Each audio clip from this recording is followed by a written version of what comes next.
राजस्थान कर्मचारी चयन board junior accountant और टीआरए पदों के लिए लिखित परीक्षा का आयोजन किया है और परीक्षा 2 पालियों में आयोजित की जा रही है। वहीं अभ्यर्थियों की कड़ी जांच कर परीक्षा केंद्रों पर प्रवेश दिया गया। बोर्ड ने नकल रोकने के लिए खास इंतजाम किए हैं। ये 2 तस्वीरें आप देख रहे हैं अजमेर और भरतपुर से, जहां पर नकल पर नकेल के लिए पुख्ता इंतजाम किए हैं और बाकायदा पूरी जांच के बाद ही जो अभ्यर्थी हैं, जो परीक्षार्थी हैं, उनको परीक्षा केंद्रों में जाने दिया जा रहा है।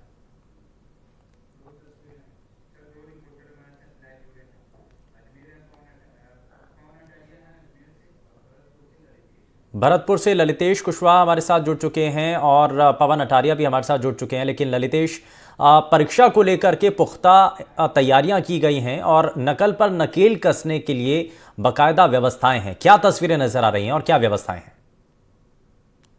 देखिए, बिल्कुल शुभेंदु, राजस्थान कर्मचारी चयन बोर्ड के द्वारा आज राजस्थान जूनियर अकाउंटेंट और तहसील राजस्व लेखाकार की भर्ती परीक्षा का आयोजन किया जा रहा है और परीक्षा केंद्रों पर देखा जा रहा है सुरक्षा के पुख्ता इंतजाम किए गए हैं। जो परीक्षार्थी हैं वो जैसे ही परीक्षा केंद्रों के पर पहुंचे तो उनकी जो ज्वेलरी है वो उतरवा ली गई, बाकी उनके जूते चप्पल भी बाहर उतरवा लिए गए। इससे ये साफ जाहिर होता है कि जो भजनलाल सरकार है वो बिल्कुल परीक्षा को कराने के लिए जिस तरह से वो सरकार में आई थी कि हम बिल्कुल निष्पक्ष जो युवा हैं उनके भविष्य के साथ बिल्कुल खिलवाड़ नहीं करेंगे, और उन्होंने जैसा कि पिछली सरकार में जिस तरह से परीक्षा लीक हुई थी या परीक्षा के जो पेपर हैं वो इस तरह से जो युवा हैं उनके मन में जिस तरह से एक शंका बनी हुई थी, लेकिन भजनलाल शर्मा इसके खिलाफ है और उन्होंने बिल्कुल जैसे ही उनकी सरकार बनी तो उन्होंने स्पष्ट संदेश दिया था कि हम युवाओं के साथ खिलवाड़ नहीं करेंगे, जो भी परीक्षा होगी वो निष्पक्ष होगी, और ये देखी भी जा रही है। बिल्कुल शुभेंदु, बिल्कुल, और ये जाहिर तौर पर ये व्यवस्थाएं फिलहाल की गई हैं। पवन भी हमारे साथ जुड़े हुए हमारे संवाददाता। पवन, जो अलग अलग संस्थान है जहां पर इस वक्त ये परीक्षाएं आयोजित की जा रही हैं, व्यवस्थाएं बहुत ज़्यादा कड़ी कर दी गई हैं। जो परीक्षार्थी यहां पर पहुंचे हैं उनका क्या कहना है? क्योंकि कुछ लोगों को परेशानी ज़रूर हुई होगी कि बहुत ज़्यादा चेकिंग है और नकल पर नकेल कसने के लिए जब सरकार प्रतिबद्ध है तो उसके बाद ये पहला एग्ज़ाम भी कंडक्ट हो रहा है।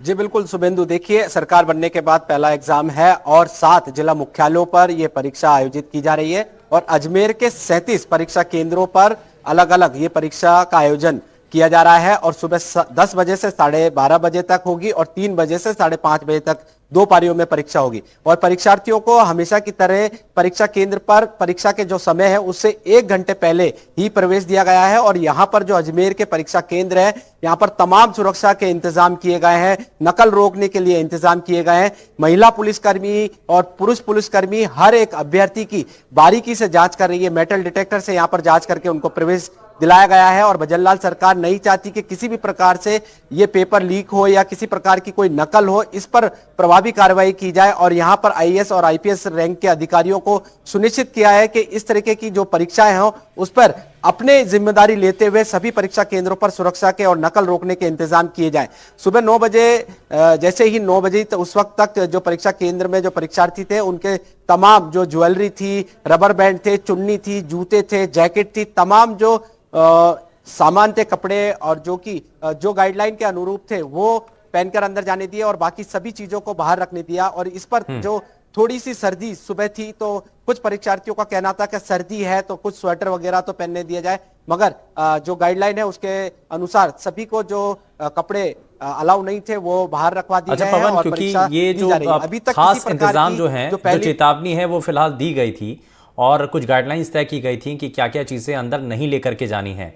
बहुत सारे लोग होंगे जिनको इस बारे में शायद जानकारी ना हो, तो जब चेकिंग की गई तो बहुत सारा सामान वहाँ पर निकालना पड़ा या उतारना पड़ा। इसको लेकर के जो परीक्षार्थी थे उनका क्या कहना था?